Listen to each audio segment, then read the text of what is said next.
Mix together semolina,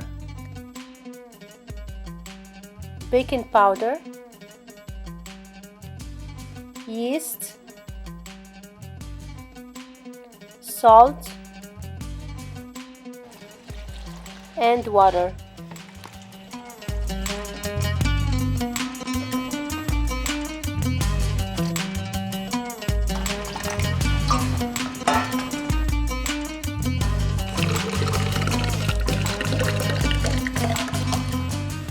Mix with the blender.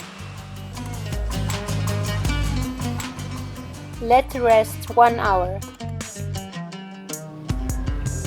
On low heat, let the non-stick pancake pan get warm for a few minutes. Pour a spoon of butter in a circle. Cook the pancake on one side only.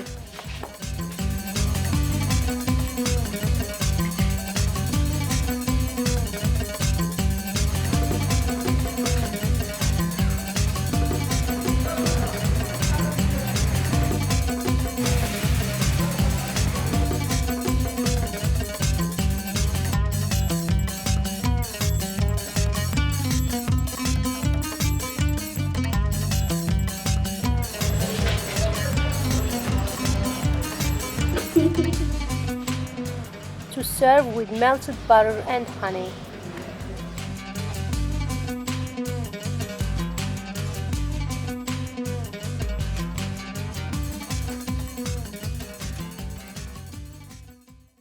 Don't forget to subscribe to my channel, like and share. Thank you and see you next time.